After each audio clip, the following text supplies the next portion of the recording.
अरे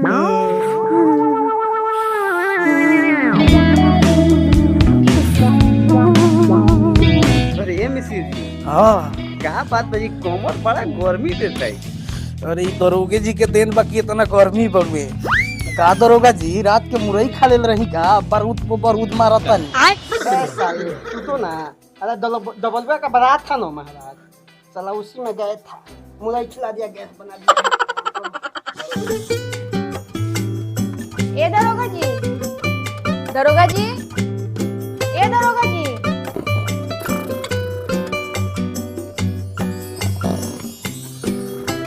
ए दरोगा जी, दरोगा साहब, ए दरोगा जी। अरे कौन है साला खाना में, हम ही लेते थे दादा।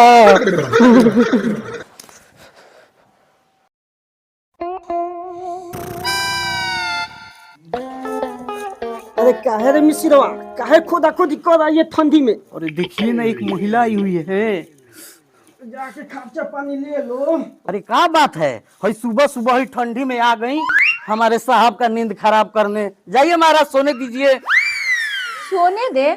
एजा दरोगा के बा, हमरा दरोगा साहब से भेंट करे के बा।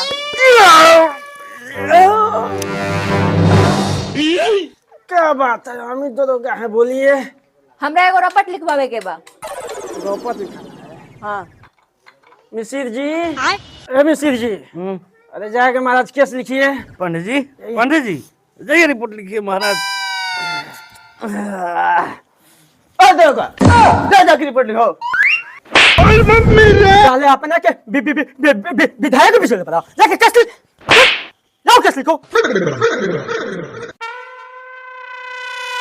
आई एम सो सॉरी साहब, हम तो आज सोची सपना में कि दरोगे बन के बनी। आज तो हमारा प्रमोशन हुई है। आइए मैम, आइए यहाँ पे बैठिए।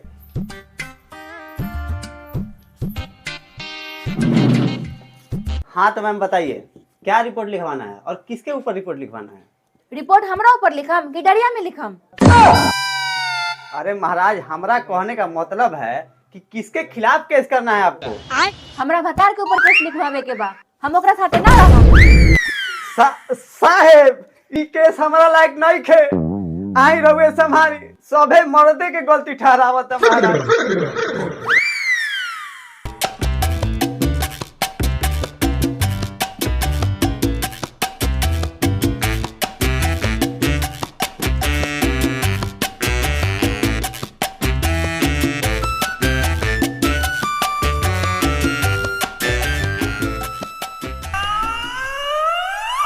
इतना सा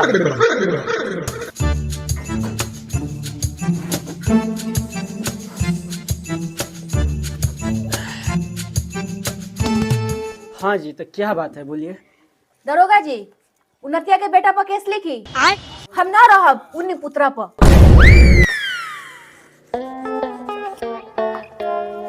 तो इसमें हम लोग क्या कर सकते हैं? अरे अपना पति को नहीं रहना है तो अपने माता पिता को बुलाइए, रिश्तेदार को बुलाइए, अब बुलाकर बैठा कर केस रफा दफा कीजिए। ना, हमरा तलाक चाहिए। मर्द कितना नीचे गिर गई बने रे। घोर कलयुग, घोर कलयुग। तो ये बताइए, अब तलाक क्यों लेना चाहती है? क्या वो दारू पीता है? नहीं। चोरी करता है क्या? नहीं। तो गांजा तो पीता होगा? नहीं। तो लोंदिया बाजी तो पक्का करता होगा? अरे नहीं रे बाबा।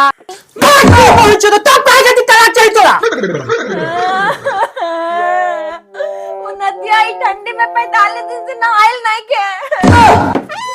कोटरा ने महका तो पूरा घर महका देले बा। हमरा ओकरा के तलाक चाहिए। अच्छा दरोगा जी, रौरो ने हइला 19 दिन हो गइल बा, मैडम के पता नहीं खे न। देखो कहीं रहुए तलाक के नौबत ना आ जाए। अरे तो क्या हो गया? अरे इतना ठंडी है, नहीं नहाया होगा, कहाँ गया? चलो। नहीं नहाया? अरे चुम्मा लेवे हमर भी आवेला कि और मेहरारू भी नहीं जाला। साहेब बड़ी बेशरम भी है मेहरारू, जल्दी एक केस रफा दफा करी। चलो कौन माधे चो ठंडा में नहीं नहा रहा है अभी हम बताते हैं। चलो आप आगे चलिए। देखी पांडे जी अपने 19 दिन से नहीं खन नहिले आ चलल बड़ा नेहमा में।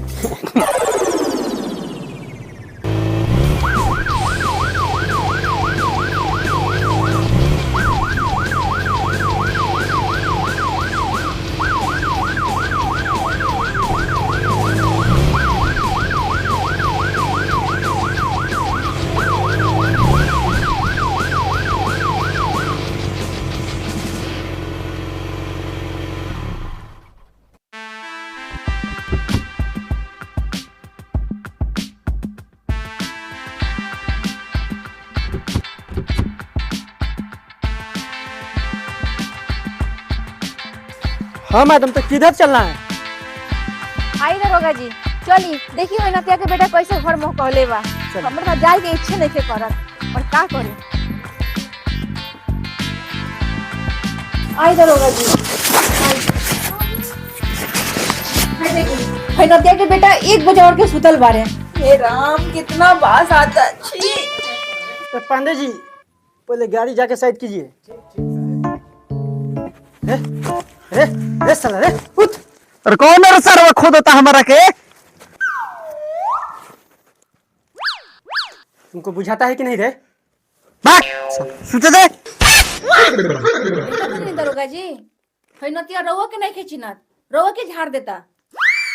पांडे जी अभिषेक जी इस साले को उठाओ तो थोड़ा मिलकर। अरे बाप रे बाप रे अरे बाप रे बाप मरनी ठंडा से। अरे हम क्या कल बनिए दरोगा जी? अरे साला एक तो पहले तू 1.5 महीने से नहाया नहीं और तुम्हारी औरत जाकर FIR के केस की है और तुमसे तलाक चाह रही है। केस तलाक की दे दे बाकी नहाइम ना। दरोगा सामने है तू सूता तारा। ठंडा से दरोगा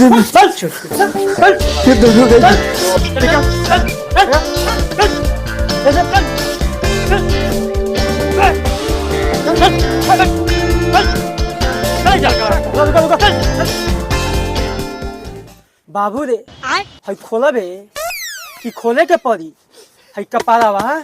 दरोगा जी छोड़ दी ना। अच्छा बहुत हवा बहुत ठंडा बा। छोड़ खोलो से कपड़ा खोल कपड़ा रख।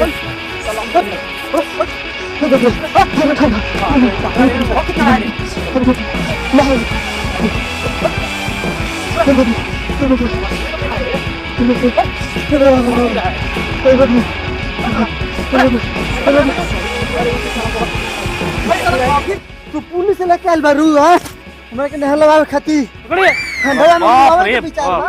पलट चले पकड़िए। हो सोच साला इतना महक रहा है बाप रे बाप लग रहा है कि साला नाक में पूरा कर देगा।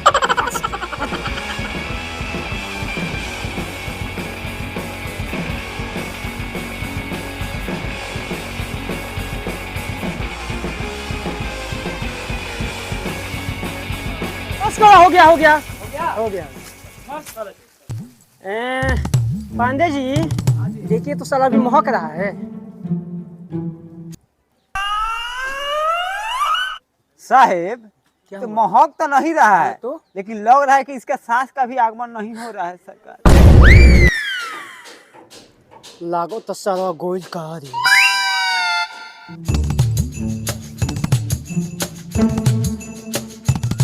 मुतारमा जी आपका हस्बैंड तो निकल गया। चलिए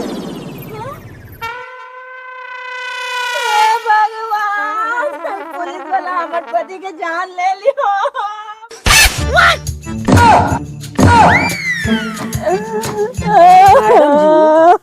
आप रो काहे रही है?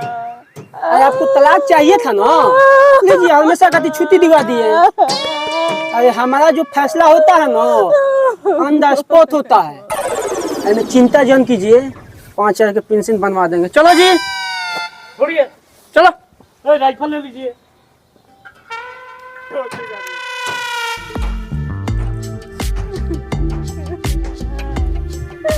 जोरे नतिया हम कहत रहे कि आज धूपा उगले बा नहाला जब जब धूपा उगल तब नहा लेता था, आज तक ना होई।